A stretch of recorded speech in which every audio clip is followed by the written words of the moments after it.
The inviolate eternity hung in low orbit above DLX 92, its massive hull reflecting the intense blue-green light of the planet below. Lieutenant Kale Dren stood at the observation deck, his thin frame silhouetted against the swirling colors of the untapped world. Unlike the other officers who saw only resource markers and strategic landing zones, Kale saw patterns, ecological markers that didn't align with the official briefings. Beautiful, isn't it? The voice belonged to High Marshal Vern, whose heavy footsteps announced his presence before his words did. Pristine, untouched, waiting for civilization. Kale didn't turn. Sir, with respect, I've been reviewing the preliminary scans. The biological readings show complexity levels inconsistent with an uninhabited world. Vern laughed, the sound echoing metallically through his ceremonial armor. Lieutenant Dren, the infamous theorist, always hiding behind data instead of action. He stepped forward, towering over Kale. Let me educate you on how the Sovereign Accord operates. We don't wait for perfect intelligence. We seize opportunity. The atmosphere contains spore counts in the billions per cubic meter. Sir, it suggests a lush ecosystem ripe for harvesting. Vern cut him off with a dismissive hand gesture. Your concerns are noted, Lieutenant. Now prepare for deployment briefing. The Golden Fleet drops in 6 hours. As Vern's footsteps faded, Kale returned his gaze to the planet. Something about the swirling patterns in the atmosphere didn't look random. They almost appeared coordinated. 3 decks below, 10,000 soldiers of the Golden Fleet prepared their equipment. Standard combat rigs, atmospheric filters, and energy weapons, the same loadout used for dozens of successful planetary acquisitions. No specialized biological protection beyond standard pathogen filters. No chemical countermeasures beyond basic neutralizers. After all, DLX 92 was just another resource world waiting to be claimed by the Sovereign Accord. The 327th such world, to be precise. Kale's protest at the deployment briefing earned him reassignment. Since Lieutenant Dren has such fascinating theories about DLX 92's ecosystem, Vern announced to the assembled officers he'll be joining our logistics coordination team. Perhaps counting supply crates will give him perspective on real military operations. The assembled officers, career soldiers with combat medals and battlefield promotions, chuckled at Kale's expense. His academic background and lack of combat experience made him an easy target in the Accord's military hierarchy. Intelligence analysis was respected only when it confirmed what commanders already wanted to hear. The first dropships departed at 0600 ship time. Kale watched from the logistics center as the feed from the advance team came online. The landing zone was a vast plateau covered in blue-green vegetation that resembled a cross between moss and ferns. Initial atmospheric readings showed breathable air with high oxygen content. The team commander, a veteran of 17 planetary deployments, stepped out without his helmet to demonstrate the safety of the environment. See, Lieutenant, Vern's voice came from behind Kale. Perfectly habitable. Your concerns were. The commander on screen suddenly froze mid-sentence. The vegetation around his boots had shifted, almost imperceptibly at first, then with increasing speed. Tiny filaments rose up, released a cloud of golden spores, and retracted. What was that? Vern demanded. The commander blinked rapidly, then smiled. Nothing, sir. Just beautiful here. So beautiful. He turned away from the camera, walking further into the field of vegetation. Commander Heston, return to formation, Vern ordered through the comms. Heston didn't respond. 3 soldiers moved to retrieve him, only to stop and stare once they reached the same patch of vegetation. Then they too wandered away, expression serene. Full containment protocols. Kale shouted, those are neurotoxic hallucinogens. Vern hesitated only briefly before issuing the order. Too late. 27 soldiers from the first wave were already affected, wandering aimlessly into the alien terrain with blissful expressions. The remainder retreated to the dropships, several dragging affected comrades. It's just a defensive mechanism, Vern stated, his confidence somewhat diminished. We'll adapt. Send in the second wave with full helmet seals. Kale wanted to argue, but he knew it would fall on deaf ears. The Sovereign Accord didn't retreat. Not from plants. The second wave deployed with sealed armor systems. 500 soldiers established a perimeter, using thermal charges to clear the vegetation for a base camp. For 3 hours, the operation proceeded according to protocol. Engineers set up field generators. Communication relays were established. Biological samples were collected for analysis. Dr. Ira, the mission's lead biologist, was examining the burned vegetation when she noticed something unusual. The cellular structures are reforming, she reported. Not regrowing, reconfiguring. Before anyone could respond to her observation, a transparent mist rose from the scorched ground. Where it touched armor, the metal surface began to bubble and smoke. Acid fog, someone shouted. But it wasn't acid. It was something worse. Molecular disassemblers, Dr. Ira said, her voice strained as she retreated. Nanoscale organisms breaking down metal bonds. Get to higher ground. The fog spread rapidly, dissolving armor, weapons, and equipment. Soldiers evacuated to higher terrain, but the damage was done. 342 casualties in the first exposure. Not from the fog itself, but from what came after. Swarms of indigenous insects, if they could be called that, emerged from underground chambers, targeting the soldiers whose armor had been compromised. Each creature was no larger than a wasp, with a metallic sheen to its exoskeleton and a stinger that could penetrate the remaining weakened armor. Once stung, cardiac arrest followed within seconds. By the time the third wave arrived, the Golden Fleet had lost nearly 1,000 soldiers. Vern, who had relocated to the Surface Command Center, finally acknowledged the severity of the situation. We're dealing with coordinated biological warfare, he admitted during an emergency briefing. But the Sovereign Accord does not retreat. We adapt and overcome. Kale, who had been ordered to the surface to assess supply needs, couldn't believe what he was hearing. Sir, this isn't warfare. This planet's entire ecosystem is responding to our presence. The vegetation, the fog, the insects, they're all part of the unified defense system. That's absurd, Vern dismissed. Plants and insects don't coordinate. They do here, Dr. Ira interjected. My analysis shows shared genetic markers across all specimens. They're not separate species. They're extensions of a single biological entity. Vern's expression darkened. You suggest we're fighting the planet itself? I suggest we're invading it, Kale replied, and it's defending itself with remarkable efficiency. The meeting was interrupted by an alert. The Inviolate Eternity reported system malfunctions. Its positioning AI was experiencing errors, causing it to drift from optimal orbit. Communications became sporadic. Electromagnetic interference, the communications officer explained. The planet's magnetic field is fluctuating wildly. Another defense mechanism? Vern asked, his voice hollow. More likely a natural phenomenon we're only now noticing, Kale said. But it means our orbital support is compromised. We need to establish a quarantine zone and reconsider our approach. Vern slammed his fist on a tactical display. We have 7,000 troops deployed. The Sovereign Accord does not retreat from plants and bugs. That night, as the operation continued, something infiltrated the base camp.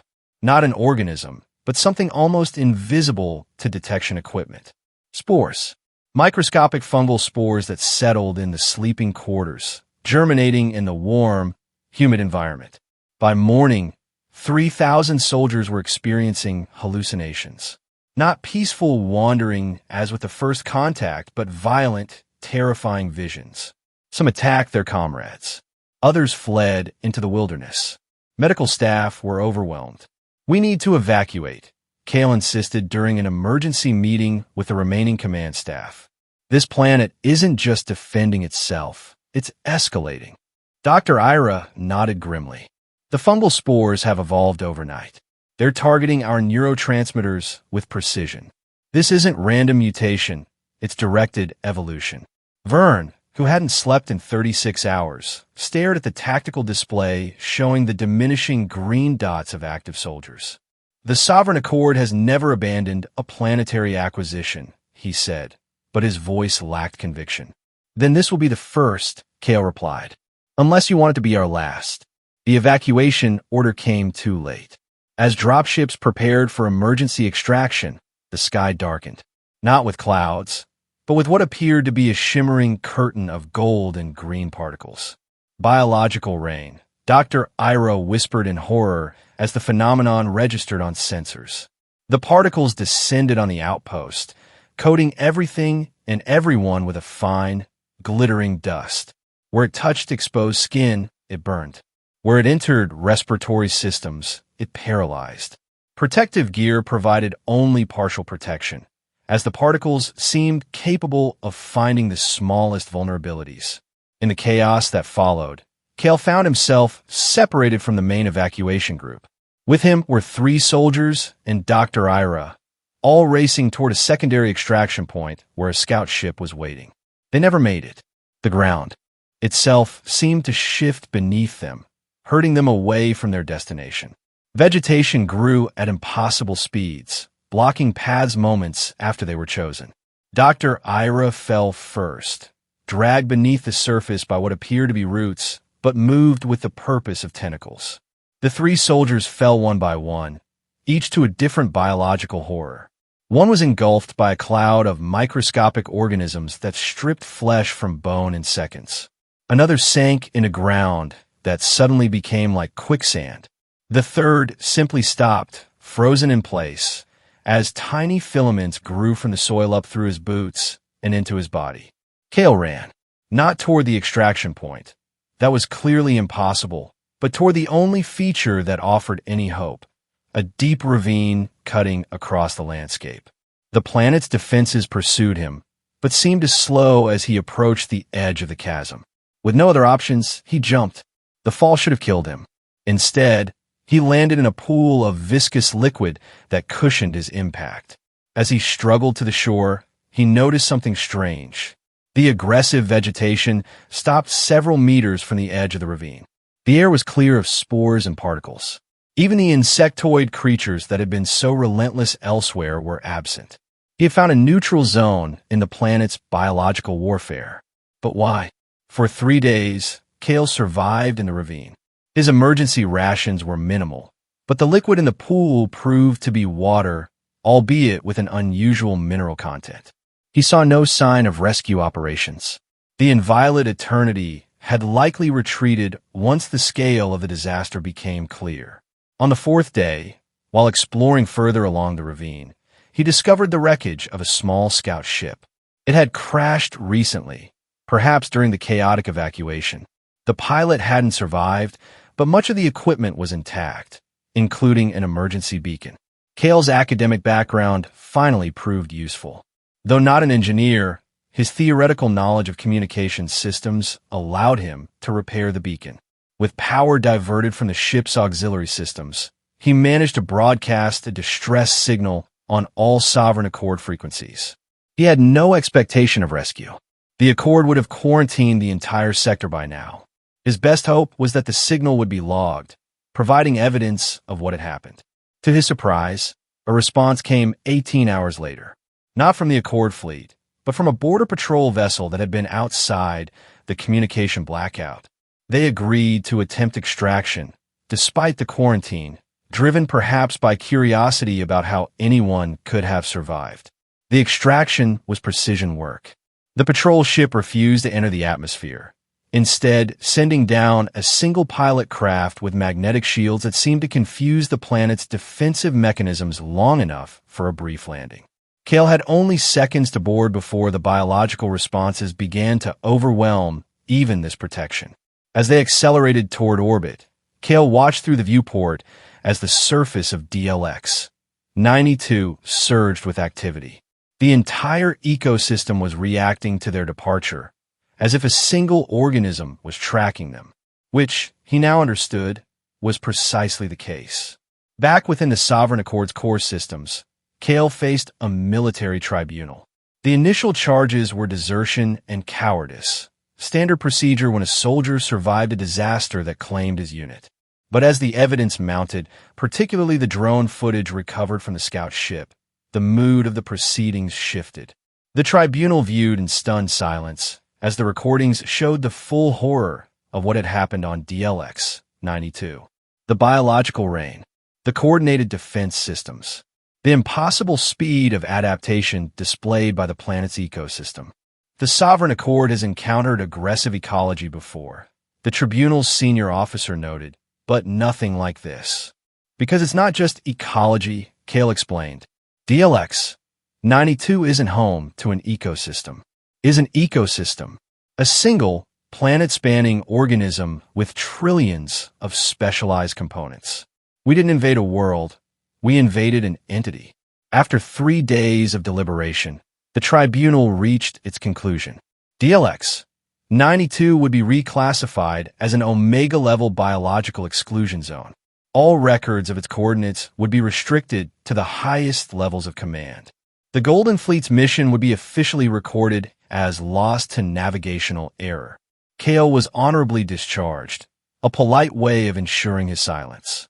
But he was also offered a position at the Accord Military Academy, teaching survival strategies for hostile environments. His experience, however horrific, was too valuable to waste. 6 months later, as Kale was preparing a lecture on adaptive biological threats, a package arrived at his quarters. It contained a small, sealed container and a note that read, simply, "Thought you should have this. It came back with you." Inside the container was a tiny golden spore, still viable despite decontamination protocols. As Kale stared at it, he could have sworn it moved slightly, orienting itself toward him. He should have reported it immediately, should have triggered containment protocols. Instead, he found himself studying it, observing as it gradually changed color and structure over the following weeks.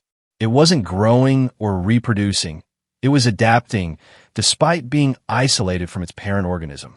The implications were clear and terrifying. DLX-92 wasn't just defending itself. It was learning, evolving, and a piece of it had followed him home. In his private research notes, encrypted and hidden from Accord monitoring, Kale wrote, "What we experienced wasn't just a defensive response. It was communication. DLX-92 wasn't trying to destroy us. It was studying us, learning our weaknesses. The neutral zone where I survived wasn't an accident. It was a controlled environment, an observation tank, and I wasn't a survivor. I was a specimen allowed to escape. For what purpose, I still don't know. But I suspect we'll find out when DLX-92 decides it's ready." The golden spore continued to change, now pulsing with a faint luminescence that matched Kale's heartbeat. The lesson of DLX-92 was clear. In a vast expanse of the universe, humanity, even humanity as advanced as the Sovereign Accord, was not the apex predator they believed themselves to be. There were older, more patient entities waiting in the darkness between stars. Entities that measured time in millennia rather than mission briefings. Entities that could afford to sacrifice 10,000 cells to learn about a new threat. On the outer edges of Accord space, research outposts began reporting unusual biological phenomena. Resilient spores that could survive hard vacuum. Microscopic organisms with impossible adaptation rates. Vegetation with rudimentary neural structures. By the time the Accord realized these weren't isolated incidents, but a coordinated pattern of biological infiltration, it was already too late. The Golden Fleet, pride of the Sovereign Accord, was deployed once more, this time in defense rather than invasion. Kale watched the reports with a sense of grim validation. In his quarters, the golden spore had transformed into something new, a small, pulsing node that occasionally emitted patterns of light in complex sequences. He had come to understand these weren't random. They were a countdown. DLX-92 had been patient. It had been calculating. And now, exactly 1 standard year after the failed invasion, it was ready to return the favor. Kale sent one final message to the Accord High Command before communications across the sector went dark. "You deployed an army to a death world. Only one survivor made it back. And it wasn't me."